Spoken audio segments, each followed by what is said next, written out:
бұрыннан келе жатқан өзіміздің өздерінің келесі процесс қой. Сондықтан бұлар көп дүниені өздері сұрау салып, оларда сол қоғамдық өздерінің қабылдау бөлмелері бар. Сонда қабылдау бөлмелерінде талай адамдар, әртүрлі саладан адамдар, әртүрлі деңгейдегі адамдар келіп, сұрақтарын, тілектерін қойып, соның бәрін сараптама жасап, өздері Аманат партиясы бір үлкен бағдарлама жасайды.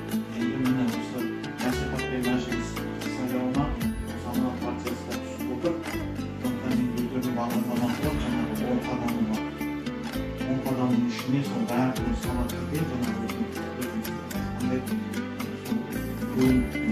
жұмыстар жасау, сараптама жұмыстар жасау, әртүрлі салаға, әртүрлі өздерінің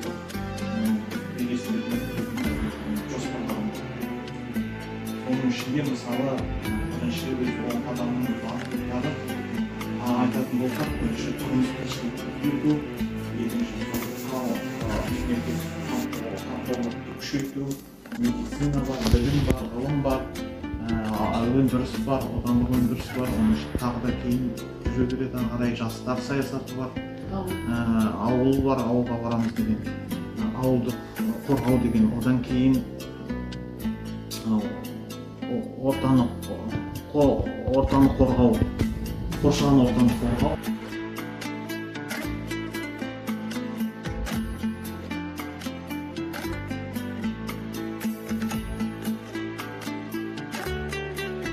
Мысалы, тұрмыс жағдайына келсек, жаңағы